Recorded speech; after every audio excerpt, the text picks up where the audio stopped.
கைலாஷ் ஜெயாவையும் தன்னோட குடும்பத்தையும் பழிவாங்கிறதுக்காக மட்டும்தான் இந்த கேஸை எடுத்து நடத்திருக்காங்களே தவிர மற்றபடி வேற எந்த காரணமும் கிடையாது. அவனுக்கெல்லாம் பொன்னியை தேர என்ன கூட இருக்க வாய்ப்பே கிடையாதுன்னு சந்திரசேகர் எவ்வளவோ முத்தையா கிட்ட பொன்னியை நம்ம எல்லாரும் சேர்ந்து தேடுவோம், ஆனா தயவு செஞ்சு போலீஸ் கம்ப்ளைண்ட்டை மட்டும் வாபஸ் வாங்கிடுன்னு சொல்லிட்டு கெஞ்சி கேட்டாலும் ஆனா முத்தையாவோ அவங்க அதை காதல வாங்குற மாதிரியே தெரியல. ஏன்னா அந்த வீட்டுல பொன்னி எந்த அளவுக்கு ஜெயாவால கஷ்டப்படுத்தப்பட்டாங்கன்றத நேர்ல பார்த்ததுக்கு அப்புறமா முத்தையாவுக்கு ஜெயாவை மன்னிக்கிற அளவுக்கு பெரிய மனசு ஒன்றும் வரல. ஏன்னா அவங்களும் ஒரு அப்பா தானே, தன்னோட பொண்டாட்டியை தான் காப்பாற்ற முடியல, தன்னோட பொண்ணையாவது காப்பாற்றணுன்றதுக்காக தான் அவங்க இந்த மாதிரியான ஒரு துணிச்சலான முடிவை எடுத்தது மட்டும் இல்லாம அந்த கைலாஷ் ஜெயாவை பழி வாங்கணும்னு நினைச்சாலும் பரவாயில்ல, என் பொன்னி எனக்கு கிடைச்சா மட்டும் போதும், அவ கிடைச்சதுக்கு அப்புறமா இந்த குடும்பத்துக்கும் எங்களுக்கும் எந்த சம்பந்தமும் இல்லைன்னு சொல்லிட்டு எல்லா உறவையுமே விட்டுட்டு நாங்க எங்க ஊரை பார்த்து போயிடுறோம்னு சொல்லி சொன்னது மட்டும் இல்லாம சக்தியை ஒன்றும் ஜெயிலில் வைக்கணும்னு எனக்கு ஆசை கிடையாது, அவனை வெளியே எடுக்கணும்னா அந்த அசிஸ்டன்ட் கமிஷனர் கிட்ட கேட்டுக்கோங்க, ஆனா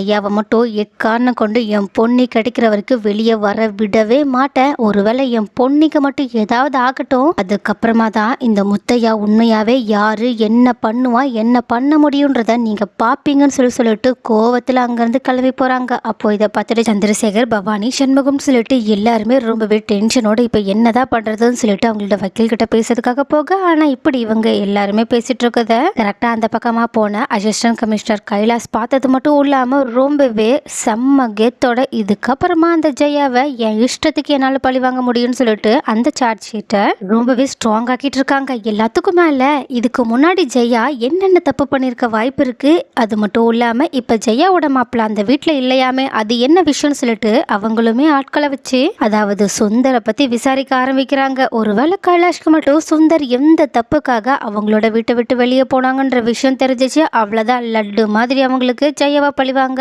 இன்னொரு சூப்பரான விஷயமும் மாட்டிரும். ஸோ கண்டிப்பா கைலாஷ் அதை சீக்கிரமா கண்டுபிடிக்க தான் போறாங்க. ஆனா அந்த பக்கம் இந்த விஷயங்கள் சரியா தெரியாத சுந்தரோ தன்னோட அப்பா ஹார்ட் அட்டாக்கால மயங்க விழுந்ததுனால அவங்கள ஹாஸ்பிட்டல்ல அட்மிட் பண்ணிட்டு ரொம்பவே டென்ஷனோட உட்காந்துருக்கு. ஆனா அவங்களோட அம்மாவோ இது எல்லாத்துக்கும் காரணமான சுந்தர செம்ம கோபத்தோட திட்டிட்டு இருக்கிறது மட்டும் இல்லாம இதுக்கு மேல நீ என் பையனே கிடையாது, என் முகத்துல கூட நீ முழிச்சிடாதன்னு சொல்லிட்டு திட்டிக்கிட்டு இருக்க. ஆனா இதை ரொம்பவே சோகத்தோட கேட்டுட்டு இருந்த சுந்தருக்கு ரொம்ப பெரிய அதிர்ச்சியை தர்ற மாதிரி டிவி நியூஸ் வந்துட்டு இருக்கு. அதாவது டிவி நியூஸ்ல இந்த மாதிரி ஜெயாவையும் சக்தியையும் அரெஸ்ட் பண்ண நியூஸ் தான் ஓடிட்டு இருக்கு. ஸோ இதை பார்த்த சுந்தரோ இந்த நேரத்துல நம்ம மட்டும் நம்மளோட குடும்பத்துக்கு சப்போர்ட்டிவா இருக்கிற மாதிரி ஏதாவது பண்ணி அவங்க ரெண்டு பேரையும் வெளியே கொண்டு வந்தா கண்டிப்பா அவங்க நம்ம பண்ண தப்பு எல்லாத்தையுமே மறந்துட்டும் மன்னிச்சிட்டும் நம்மளை ஏத்துப்பாங்க, நம்மளோட வாழ்க்கையும் பழையபடி மாறிடும்ன்ற ஒரு கேவலமான எண்ணத்தோட அதாவது அவங்களோட சுய லாபத்துக்காக எப்பவும் போலயே நல்லவங்க மாதிரி நடிக்க ஆரம்பிக்கலாம்னு சொல்லிட்டு அவங்களோட அம்மா கிட்ட அம்மா நான் கொஞ்ச நேரத்துல வந்துடுறேன், அப்பாவை மட்டும் நீங்க பாத்துக்கோங்கன்னு சொல்லிட்டு அங்கிருந்து கிளம்பி போக,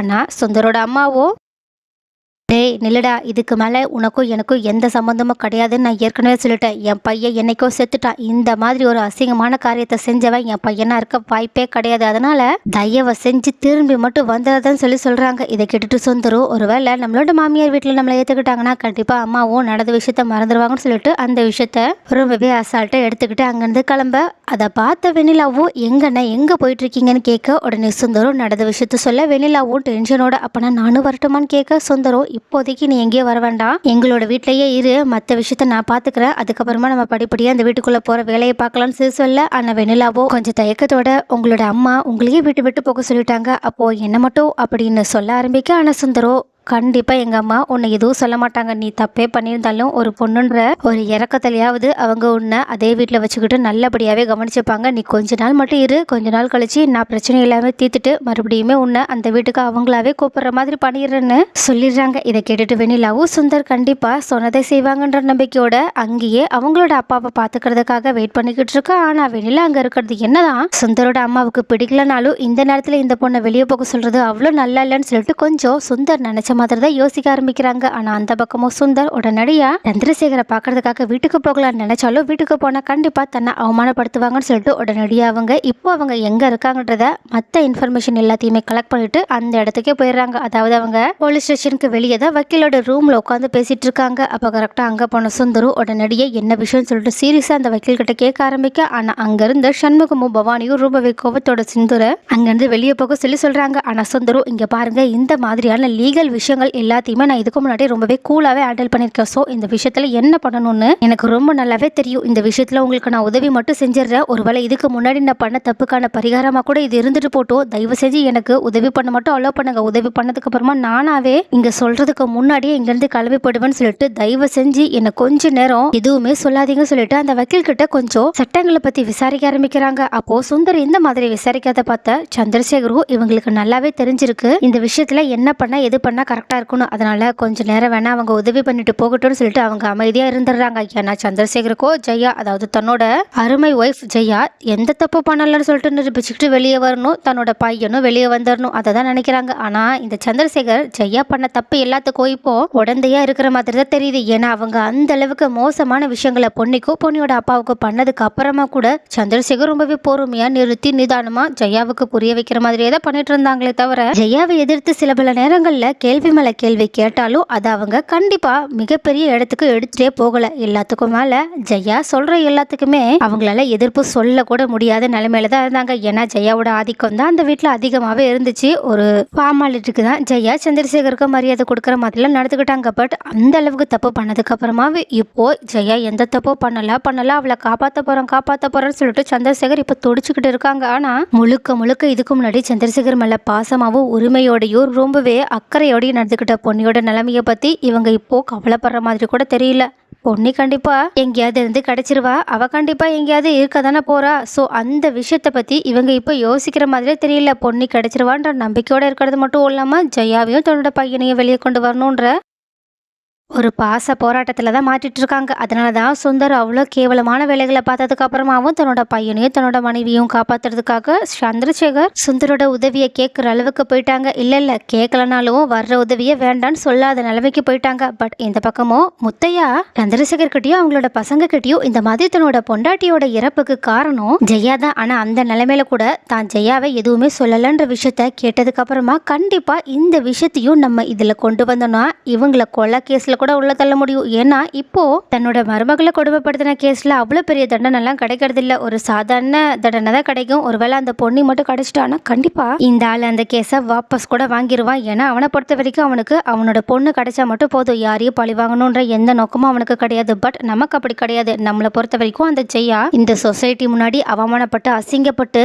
எங்க அப்பாவோட நிலைமையை விட ரொம்பவே மோசமான நிலைமைக்கு போகணும். அதுக்காக என்னால என்ன பண்ண முடியுமோ அதை நான் பண்ணுவேன். ஆனா என்ன, அவன் மேல பொய் கேஸ் மட்டும் போட மாட்டேன், அவ பண்ண எல்லா தப்பையுமே வெளியே கொண்டு வரணும், அவ்வளவுதானே. இப்போ அந்த ஹஸ்பண்டே சொல்லிட்டான், அதாவது முத்தையாவே சொல்லிட்டான், அவளோட அம்மா அதாவது பொன்னியோட அம்மாவோட இறப்புக்கு காரணம் ஜெயாதான்னு ஒரு டாக் இருக்கு. ஸோ அதை மட்டும் நம்ம நிரூபிச்சுட்டா போதும், எல்லா விஷயமுமே சால்வ் ஆயிடும்னு சொல்லிட்டு அவங்க 2 கான்ஸ்டபிளை கூப்பிட்டு இந்த மாதிரி மப்டியில பொன்னியோட ஊருக்கு போயிட்டு விசாரிச்சுட்டு வாங்க, அது என்ன விஷயம்னு எனக்கு தெரிஞ்சாகணும் அப்படின்னு சொல்லிட்டு அவங்கள அனுப்பி விட்டுட்டு மறுபடியுமே ஏற்கனவே ஒரு விசாரணைக்காக அனுப்பி வச்சு அந்த 2 கான்ஸ்டபிள்ஸை கூப்பிட்டு சரி நான் சுந்தர பத்தி விசாரிக்க சொன்னனே என்ன விஷயம் அப்படின்னு கேட்க உடனே முழு விவரங்களையுமே சேகரிச்சுட்டு வந்த அந்த போலீஸ்காரங்களும் சுந்தர் இதுக்கு முன்னாடி தன்னோட ஸ்டூடியோல பாட்டு பாட வந்த பொண்ணுங்க கிட்ட எப்படி எல்லாம் நடந்துக்கிட்டாங்க, எந்த காரியத்துக்காக அவங்க வீட்டை விட்டு வெளியே போனாங்க, அதே மாதிரி வீட்டை விட்டு அவங்களை எப்படி துரத்தி விட்டாங்க, இந்த விஷயம் வெளியே வரக்கூடாதுன்றதுக்காக ஜெயாவும் ஜெயாவோட குடும்பமும் என்னென்ன தில்லுமுள்ளு வேலையெல்லாம் பார்த்தாங்க. எல்லாத்துக்கும் மேல பவானியோ எந்த ஒரு காரணமும் இல்லாம திடீர்னு சுந்தர விவாகரத்து பண்றதுக்கான எல்லா ஏற்பாடுமே பண்ணிட்டு இருக்காங்கன்னு சொல்லிட்டு எல்லா விவகாரத்தையுமே எடுத்து சொல்ல இதை கேட்டுட்டு இன்னுமே ரொம்பவே ஹாப்பியான கைலாஷம். அவ்வளவுதான், என் வேலை முடிய போது, நான் பழிவாங்க நினைச்சது இவ்வளோ சீக்கிரம் நடக்கும் நான் யோசிச்சு கூட பார்க்கல.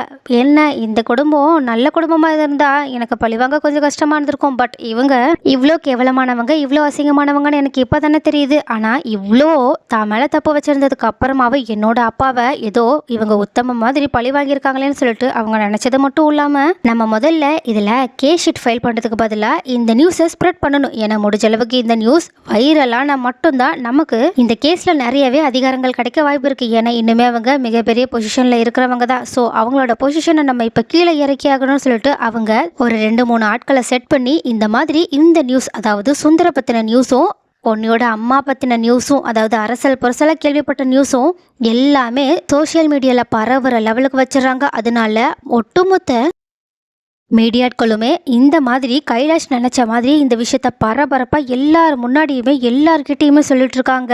இது அப்போ திடீர்னு தெரிஞ்சுக்கிட்ட சந்திரசேகரும் செம்ம அதிர்ச்சியில நின்றுட்டு இருக்கு. அதே மாதிரி சுந்தரும் ஐயோ இதை யாரு வெளிக்கொண்டு வந்ததுன்னு சொல்லிட்டு ஷாக்ல இருக்காங்க. அப்போ கரெக்டா கைலாஷ் மறுபடியுமே செம்ம கெத்தோட போலீஸ் ஸ்டேஷன்ல உட்காந்துருக்காங்க. அப்ப கரெக்டா அந்த இன்ஸ்பெக்டரும் கரெக்டா எப்படி ஜெயாவையும் சக்தியையும் அரெஸ்ட் பண்றதுக்காக அவங்கள பார்க்க போனாங்களோ அதே மாதிரி சுந்தரை பார்த்து அவங்களையுமே கைது பண்ணி கூட்டிட்டு வர்றதுக்காக போறாங்க.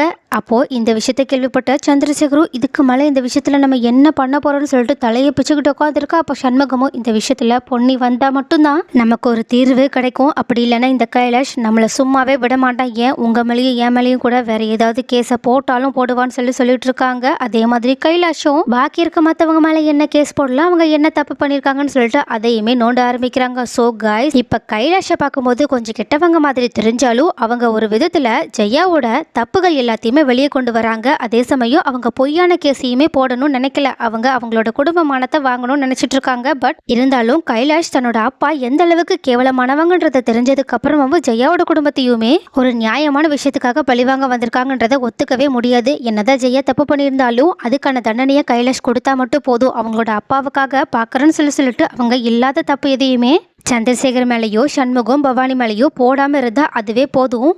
பட் கைலாஷ் அவ்வளோ நியாயமானவங்களோ நல்லவங்க மாதிரி இப்போ வரைக்கும் நமக்கு தெரியல. இருந்தாலும் அவங்க இந்த மாதிரி இவ்வளோ நேரமாக தலைக்கணத்தில் ஆடிட்டு இருந்த ஜெயாவோட தலைக்கணத்தை அடக்கிற மாதிரி அவங்கள ஜெயிலில் தூக்கி போட்டது மட்டும் இல்லாமல் சுந்தரம் எந்த அளவுக்கு கேவலமான வேலையை பார்த்துருக்காங்கன்றத தெரிஞ்சதுக்கு அப்புறமாவும் ஜெயா அவங்கள விட்டுட்டாங்க. ஏன்னா அது அவங்களோட குடும்பமான பிரச்சனை, அவங்களோட சுயநலம். பட் சுந்தர் பண்ண தப்புக்கு இப்போதான் அவங்களுக்கு சரியான தண்டனை கிடைக்க போகிற மாதிரி கைலாஷ் அவங்களுக்கு ஒரு சூப்பரான தண்டனையை ரெடி பண்ணி வச்சிருக்காங்க. ஸோ கைஸ் நீங்கள் இதை பற்றி என்ன நினைக்கிறீங்க? சுந்தருக்கும் ஜெயாவுக்கும் கைலாஷ் மூலமா என்னென்ன தண்டனைலாம் கிடைச்சா நல்லா இருக்கும், அதை எப்படி கைலாஷ் நிறைவேற்றணும் நீங்க ஆசைப்படுறீங்கன்றத எல்லாத்தையுமே கமெண்ட்ல சொல்லுங்க. எல்லாத்துக்கும் மேல இப்போ பொன்னியோட நிலைமை என்னதான் ஆச்சு, பொன்னி இப்போ எங்க தான் இருக்காங்க, இந்த விஷயம் எல்லாம் தெரிஞ்சதுக்கு அப்புறமா பொன்னி மறுபடியுமே தன்னோட குடும்பத்தை காப்பாத்துறதுக்காக வருவாங்களா, அப்படி இல்லைன்னா முழுக்க முழுக்க தன்னோட அப்பாக்காக மட்டுமே வருவாங்க நீங்க எதிர்பார்க்குறீங்களா? அடுத்து என்னதான் நடக்க போகுதுன்னு உங்களோட கருத்துக்கள் என்னன்றத கமெண்ட்ல சொல்லுங்க.